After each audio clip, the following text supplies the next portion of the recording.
한미 양국이 달 탐사와 우주의학, 심우주, 통신 등의 분야에서 공동 과제를 발굴해 구체화하기로 합의했습니다.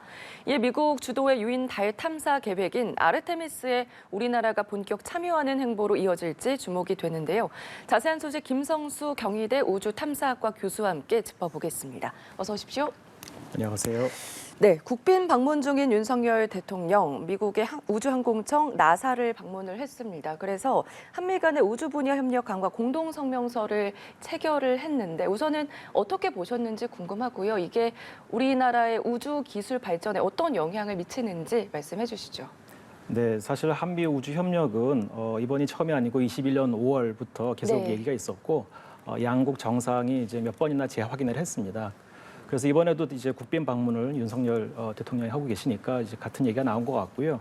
그리고 특히 이제 이번에는 조금 더 구체화가 되긴 했는데 뒤에 말씀드리겠지만, 또 어쨌든 우리나라가 이제 경제 규모로 봐서는 우주 탐사를 독자적으로 처음부터 끝까지 하기는 아무래도 좀 힘듭니다. 그러니까 지금까지의 우주 강국을 보면은 미국하고 러시아는 60년대부터 시작을 했고, 그 다음에 이제 일본이 독자적으로 80년대부터 그다음에 이제 그 GDP가 상당히 큰 중국과 인도가 독자적으로 해왔는데요. 그 외에 유럽 국가만 보더라도 독자적으로 못해서 그거보다는 이제 영국, 독일, 프랑스, 이탈리아가 같이 하는 ESA라고 하는 그런 조직을 통해 가지고 같이 하는 형태를 해왔습니다. 근데 우리나라도 이제 독자적으로 하기에는 조금 아무래도 역량이 좀 부족하니까 규모도 부족하고 해서 미국하고 같이 협력을 한다면은 상당히 빠른 시일 안에 우주 탐사 기술을 획득할 수 있을 거라고 생각이 됩니다. 네, 말씀해 주신 것처럼 작년 5월에도 그렇고 12월에도 그렇고 계속 우주 관련된 얘기는 계속 해왔습니다. 근데 이게 명문화된 협약 등이 없어서 기대 이상의 성과는 나오지 않았다 이렇게도 보고 있었는데 어쨌든 이번에 미국이 주도하고 있는 유인 달 탐사 계획 아르테미스에 한국이 우리나라가 본격적으로 참여를 할 수 있을지 이 부분에 대해서도 기대가 모아지고 있거든요. 네, 아르테미스에 한국이 참여하는 것 아까 말씀드린 대로 몇 년 전부터 얘기가 있었고요. 이번에는 조금 더 구체화가 돼서 수소 연료 전지 얘기가 좀 더 나왔더라고요. 근데 이제 저희가 사실 재작년부터 CLPS라고 하는 미국 나사의 프로그램, 그 민간 달 착륙 프로그램인데요. 여기에 우리나라가 참여를 하고 있는데 그게 얘기가 나온 뒤에 구체화돼 가지고 정확하게 언제 어떠한 탐사를 하겠다라고 하는 게 정해질 때까지 한두 해 이상이 걸리더라고요.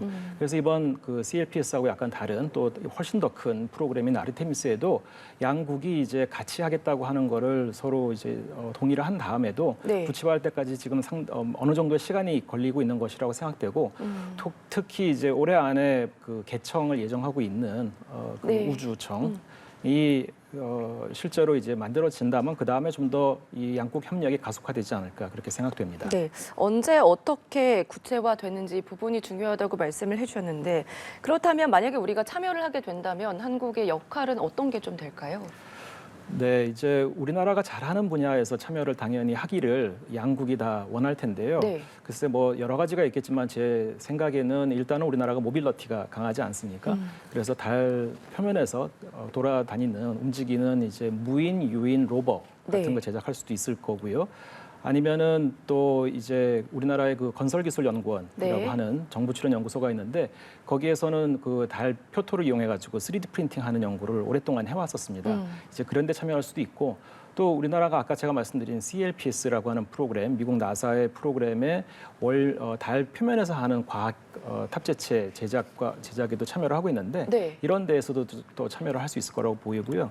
또 아까 잠깐 말씀드린 그 수소연료 전지에서도 또 참여할 수 있을 거라고 생각합니다. 네, 말씀을 좀 해주셨는데 아무래도 이번 공동 성명서에 눈에 띄는 부분은 한국이 가진 수소 연료 전지 관련 전문 지식을 활용한다 이 부분인 것 같습니다. 어쨌든 공식적으로 이렇게 공동 성명에 넣었다는 거 어떤 의미가 있다 이렇게 보십니까?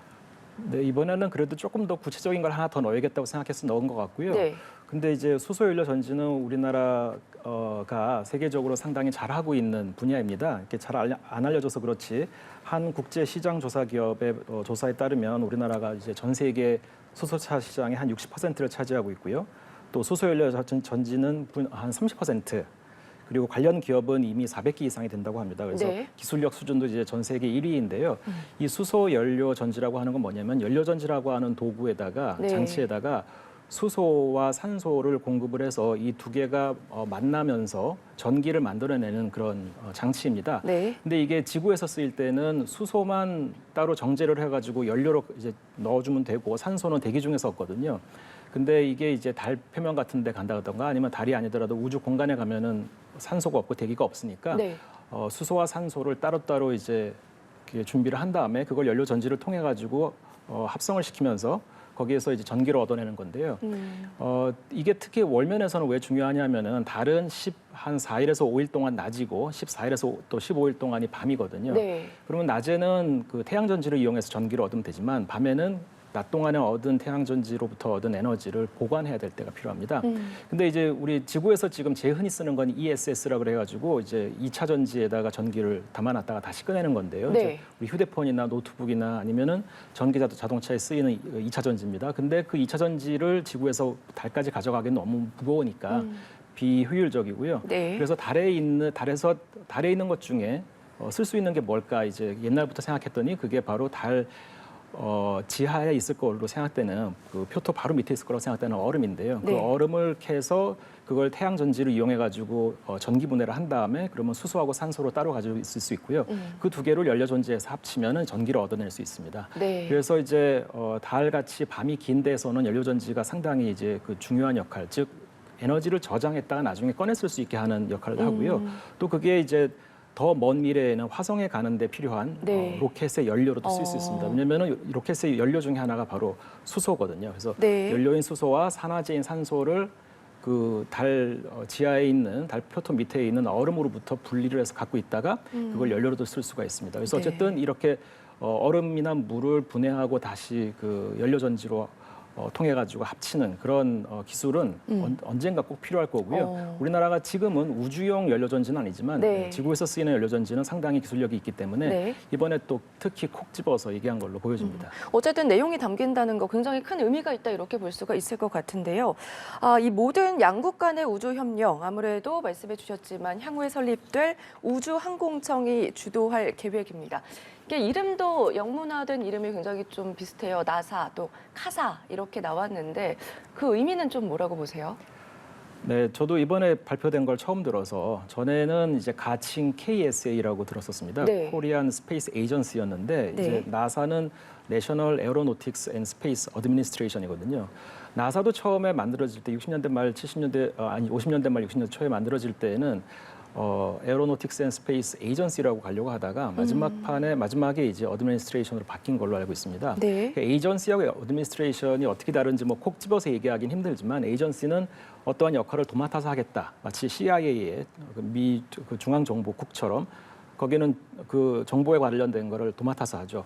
근데 이거 에이전시가 아니라 어드미니스트레이션이라는 거는 정부가 하는 일도 그 기구가 하지만 민간이 하는 일까지 돕고 관장을 하고 하겠다는 걸 다 포함하는 걸로 보입니다. 네. 그래서 이제 행정적인 도움을 주는 기구를 뜻하는 그 의미를 포함해서 어드미니스트레이션이라고 생각되는데 그렇게 우리나라의 항공우주청도 이제 이름을 우주항공청이죠. 네, 네. 우주항공청도 이름을 끝에를 어드미니스트레이션이라고 했고요.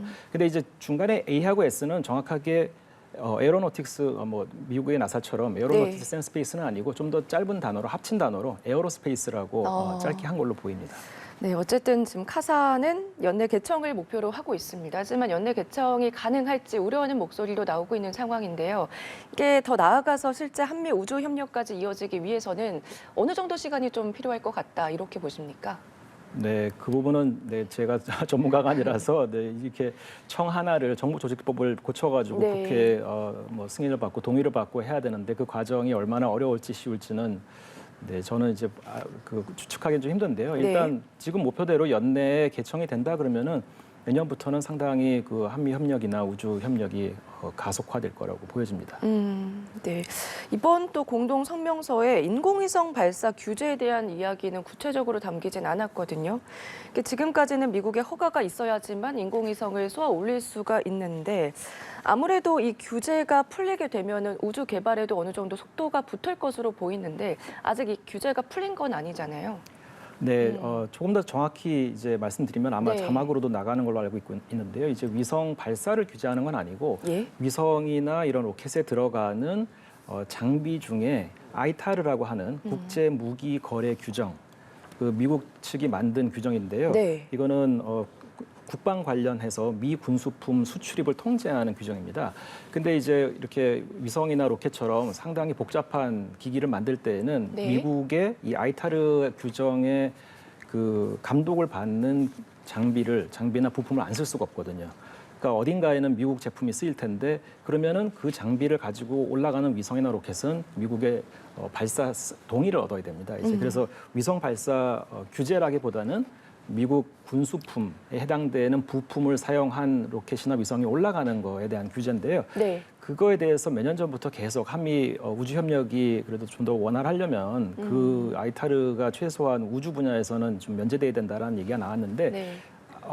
뭐 며칠 내에 또 뭐 그 아래급, 그러니까 대통령급이 아니라 뭐 차관급이라든가 그 실무급에서 다시 얘기가 이루어질지는 모르겠지만 이번 발표에서는 언급이 안 된 걸로 저도 알고 있습니다. 알겠습니다. 아쉽게도요. 마침 또 우리나라가 개발한 발사체 누리호 3차 발사가 한 달 정도 남은 걸로 알고 있습니다. 이게 1, 2차 때보다 더 큰 의미다 이렇게 알고 있는데요. 어떤 부분이 좀 차이점이 있을까요? 네, 1호하고 2호 때와 사실은 똑같은 로켓이 올라가긴 합니다. 네. 물론 1호 때는 그 3단 부분에 있는 연료 탱크 내에 그 산소 탱크였죠. 네, 산소 탱크 내에 헬륨 탱크가 이탈을 하는 문제가 있어서 거기를 고정하는 장치를 좀 더 강화한 다음에 2호가 발사가 됐고 네. 그래서 그때 성공을 했죠. 그래서 그거하고 이제 거의 같은 상황으로 3호가 발사가 되는데 다른 점이 있다면은 2호 때는 이제 위성 모사체, 그러니까 진짜 네. 위성이 아닌 소형의 위성을 모사한 게 올라갔고 물론 그때 이제 그 4기의 큐브셋이라고 해서 굉장히 작은 미니 위성이 같이 올라간 적은 있었습니다만은 실용 위성은 아니었고 대부분 기술 검증 위성이었습니다. 근데 이번에는 올라가는 것 중에 실용 위성, 실제로 쓰려고 하고자 하는 그런 위성들이 올라간다는 게 다르고요. 또 하나는 이제 얼마 전에 선정이 됐는데 그 체계 종합 기업이라고 해서 그 전에 왜 이 나사에서도 미국 내 민간 로켓 회사들이 성장하도록 이제 기술 이전을 많이 했었는데 그 네. 혜택을 받은 회사 중에 하나가 이제 그 스페이스 X이기도 하고요. 그래서 우리나라에서도 항공우주연구원이 국내 기업들한테 이제 기술을 이전을 하려고 하는데 한꺼번에 모든 기업이 할 수 없으니 작년에 한 기업을 선정을 해서 이제 기술 이전을 시작을 했습니다. 그게 체계 종합 기업이고요. 그때 한화 에어로스페이스가 선정이 됐는데 이번 3호 발사에는 그 한화 에어로스페이스가 들어와서 네. 이런 체계 종합 기업으로서의 역할을 어느 정도 참여를 해서 이제는 이런 우리 국내에 있는 민간 회사들도 로켓 제작부터 뭐 설계라든가 아니면 나중에 발사 운용까지 언젠가는 독자적으로 할 수 있도록 이제 네. 준비를 시키고 있는 그런 단계입니다. 그래서 그 두 가지, 하나는 네. 실용 위성을 쏜다, 네. 또 하나는 이제 체계 종합 기업이 들어와서 참여했다. 이 두 가지에서 다르다고 볼 수 있겠습니다. 네. 2차 때에는 모사체를 이제 실어가지고 올렸는데 이번에는 시종위성 8개가 실릴 예정입니다. 이게 어떤 방식으로 쏘아 올리게 되는 거죠? 네, 2호 때는 약 700km 고도에 올라갔었는데요. 이번 2호 때는 550km 정도 고도에서 이제 위성을 사출을 내놓을 계획인데 그거는 왜냐하면은 거기에 올라가는 그러니까 이번에 같이 올라가는 위성들이 차세대 소형위성 2호, 그다음에 천문연구원에서 올리는 도요새이라고 하는 그 편대 위성이 4기가 있고요. 그리고 그 외에 이제 민간 기업이 만든 조금 더 작은 위성 3기가 있는데 이 위성들이 특히 가장 중요한 그 차세대 소형위성 2호의 임무 궤도가 550km 부근입니다. 그래서 그 임무 궤도를 맞추기 위해서 550으로 가게 되고요. 그래서 이제 제일 큰 위성을 먼저 내보내고 그다음 위성 하나씩.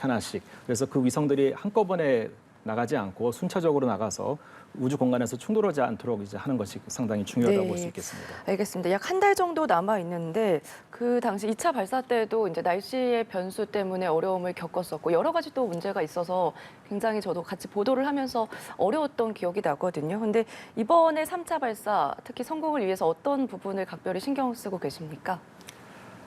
네. 제가 항공우주연구원을 대표하는 건 아니기 때문에 뭐 제가 추측을 할 수밖에 없겠지만 그래도 결국 이번 발사를 통해서 지난번 2호가 그냥 운 좋게 성공한 게 아니라는 걸 확인하고 싶겠죠. 그래서 신뢰도, 완성도를 높이는 데 아마 주력을 가할 거라고 항공우주연구원 측이나 아니면 이 체계 종합기업인 한화에어로스페이스에서 그렇게 신경을 쓰고 있을 것 같고요. 네.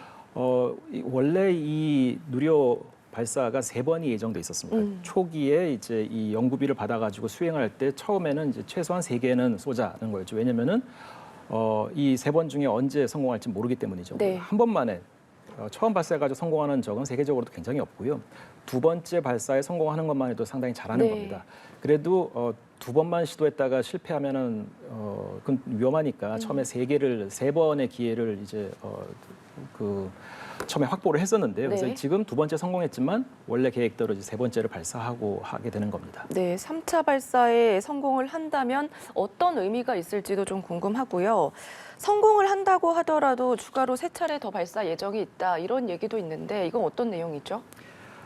네, 아까 말씀드린 대로 2호에 이어서 3호도 연달아 발사에 성공한다면은 네. 이 누리호의 기술적 신뢰도나 완성도가 이제 확실히 확보가 됐다 이렇게 볼 수 있겠고요. 또 아까 말씀드린 대로 이제 실용 위성을 우리나라 자체 우주 발사체를 네. 이용해서 실용 위성을 우주의 궤도에 올렸다라고 하는 게 아마 특히 더 의미가 있을 거라고 보여집니다. 네. 그리고 아까 말씀드린 대로 원래는 3번의 발사만 예정이 돼 있었는데 우리 누리호가 성공적으로 이제 발사가 되니까 그 다음번 이제 그 한국형 우주 발사체가 KSLV-3가 2030년부터 발사 예정인데요. 네. 지금보다 이제 몇 배 덩치를 키운 더 큰 로켓이 됩니다. 근데 그 사이에 올해 발사하는 것과 2030년 사이에 우리나라에서 발사할 수 있는 로켓이 없다는 건 좀 문제가 될 수 있으니 그래서 3번을 더 하기로 이제 한 것으로 보이고요. 네. 그래서 네, 4차가 24년, 그다음에 5차, 6차가 25년과 27년에 그때도 이제 중형 위성, 소형 위성, 초소형 위성 이런 것들을 우리나라 위성들을 우리나라 이제 우주 발사체로 궤도에 올릴 예정이 있습니다. 알겠습니다. 지금 이제 3차 발사는 한 달 정도 남은 상황인데 3차 발사도 성공을 좀 기원해 보겠습니다. 네, 여기까지 들어보겠습니다. 지금까지 김성수 경희대 우주탐사학과 교수와 함께 짚어봤습니다. 고맙습니다.